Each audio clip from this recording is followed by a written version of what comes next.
Another edition of Riding Home. This time, Legge and Dylan Webber. We're downtown in Athens. What's your favorite place downtown? Favorite place? Or is that Magnolias? Okay, so I didn't know if that was top secret or not. If y'all want to find me there and pay for drinks, find me at Magnolias. How much do you go there? Pretty often. That's usually where we start. And y'all walk? No, we Uber there, walk back. Walk back's a lot easier than the walk there. So you've been at Georgia since 16. This is your third SEC championship game. First one was Auburn. This next one was Alabama. This one will be the Tigers of LSU. Mm-hmm. 3 different years. That's interesting. That is different. That's never happened in SEC history. Three different years, 3 consecutive years with this different opponent for the same divisional champion. That is weird. I didn't even think about that. There's Magnolias right there. You can't. Hey-o. We'll see it here in a second. Yeah, I mean, look, Georgia and LSU is the second most played matchup in SEC championship history. So you've had it in. What's the first? Alabama, Florida. Okay, that's what I think that's been 8 times. But Georgia, LSU was 03. Okay, 03, 5, 11, and now this one. So this is the 4th time. You can maybe Claude and them do a good job of sticking on. I read that in here earlier. Something about it's the number 2 page. Well, no, it's number 2 in the history of the conference championship. Kirby kind of won't shut up about how important this game is and how much it means. He loves this game. He's right, man. I mean, you covered a national championship game, but that was like an SEC championship. It was, essentially. It was in the same building. It was 2 SEC schools, divisional, opposites. Huge television rating, second most all time in modern television history. Just a massive audience. This week is going to be a huge audience as well for Alabama. For Georgia LSU, these are 2 of the biggest names. Ohio State has Michigan, but it doesn't have anything else to go with. Clemson does not have. Clemson kind of is not on the level of the Big Ten schools and the SEC schools. They just don't have the numbers. They don't have the numbers, and they don't have a foe. That's their real problem. For LSU, Georgia, I mean, there's been some classic LSU-Georgia matchups. I don't know if you. I mean, I'll be happy to go through them with you if you'd like. We can go backwards even. Sure. The one last year, that was probably one of the worst games. It just wasn't It wasn't an entertaining game. But then when you go back to 2013. Well, that was one of the most entertaining games of this decade. That was an amazing game with 2 capable quarterbacks, some freak wide receivers. A Georgia defense that was nothing like it is right now in terms of stopping people. Obviously, in 2011, you had an SEC championship between the 2 schools. The year before that, 2 years before that, you had Les Miles and LSU pulling a rabbit out of their hat to win in Athens 20-13. I think was the score or something like that.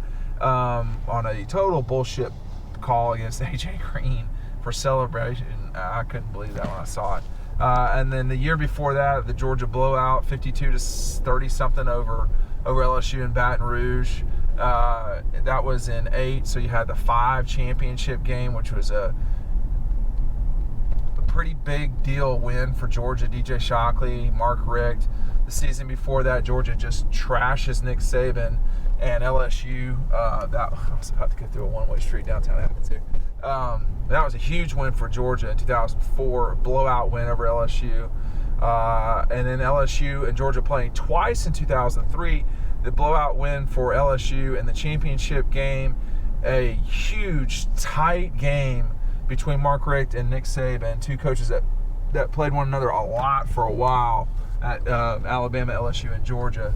But that, when Georgia scored to tie it on a screenplay with Tyson Browning, 93 seconds, I mean, the Georgia fans were delusional with happiness.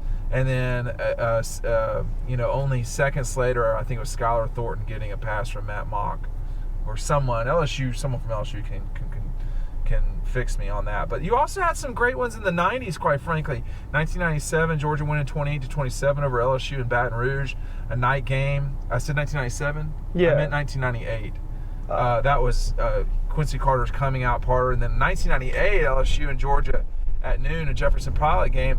The night before, some LSU fans broke into Sanford Stadium and drove around on the field beforehand. So these two have had some classic matchups for a long time. We don't know what the future will hold on Saturday. But as you and I have discussed, if you're playing this game in the 20s, Georgia probably wins. I like Georgia's odds. You're playing it in the 30s. I mean, Georgia hasn't scored more than 20-something points in a while since the Tennessee game. Well, besides Tech. I'm sorry I misspoke.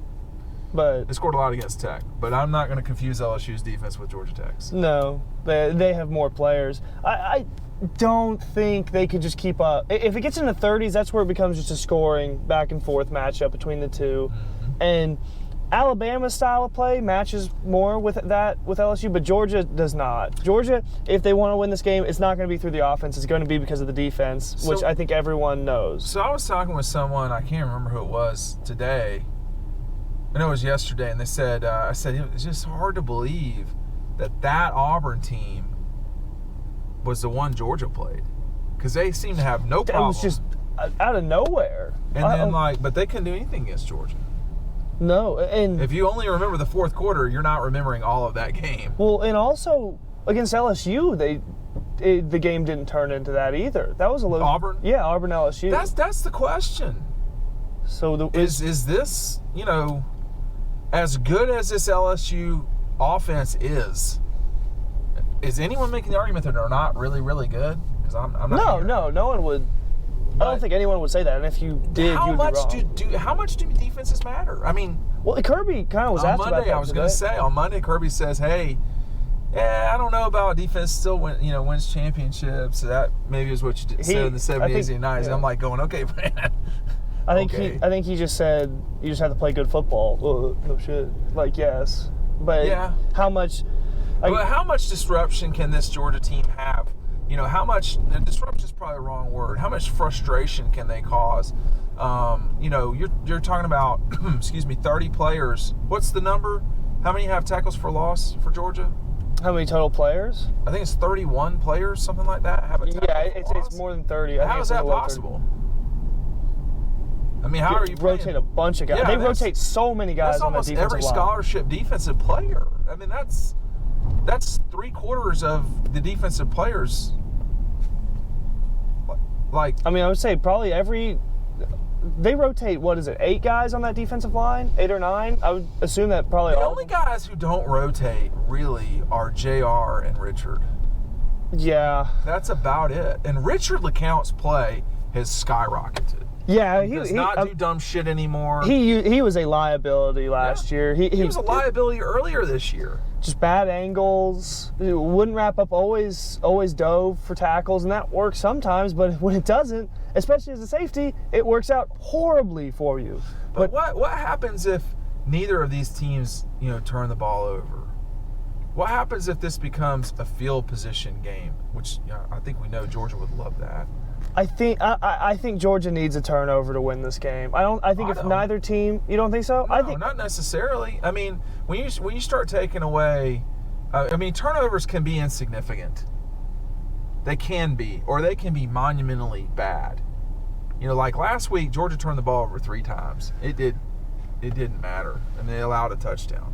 But to get one turnover from LSU, where LSU turned it over at the Georgia 40 on a 3rd down. I guess in that sense, that means you get the ball only 60 yards away from scoring a touchdown. But 2 turnovers? I think if LSU had the ball on the 40, first of all, I think they would probably go for it anyways. If it was 4th and 5 or shorter. Against this defense? I think so. I don't know what Georgia's defensive situation is in terms of stopping people on 4th down. They've been pretty good at it. I think it's pretty good. From what I can recall, they've been pretty good at it. They got the one against Auburn, right? They got one at Florida. They got one big one against Florida. I think they might have had 2 against Auburn. I'm trying to think I don't know, but because they had you the would sack. know you got to go for it. Yeah, of course. In the second quarter, you want to do that? If you're on the 40-yard line, if you're on Georgia's 40, because you're going, maybe they can't score, or maybe Georgia can't score. To which I would say, well, all I got to do is go like 20 yards, and Rodrigo's rolling out there. That's true. So I think Rod will be huge in this game, as he always is. Yeah, way better. she's so aggravated. Use your horn. You got a problem? Use your horn. It's okay. Yeah, use the horn. Use the horn. Give him the bird. We can mitigate this in the streets. You go to this Athens walk at all? Nah, China 1, east or off Millage, behind the Waffle House. Go there. Give them business. You're it's just great. giving everybody some free pub here. China 1 is great, and if they would sponsor us, that would be even cooler. They got I would eat their tens of thousands of dollars for this audience. Do they or do I? I hope they do. Yeah, I mean, hopefully. I mean, I would eat their pork lo mein right here, right now, in front of all y'all. No. Not gonna happen, though. Sadly. No, it's not. But what else is not? What is not going to happen at this game? Jake Fromm throws for 400. That won't happen. But Jake Fromm, I don't think will have a bad game. He shows out in these games. I think when He has. And no doubt now. He's not had like a quote shitty performance in these big games. Has he? I'm trying to think. I guess LSU, against LSU last year. Yeah. If you want to I guess when I was regular saying season. that, my frame of reference was more the SEC, end of the year games. SEC championships. I'm trying to think against Auburn in 2017. He was solid then. It's in there on his page. Jake Fromm against Alabama last year in the national championship. There it is.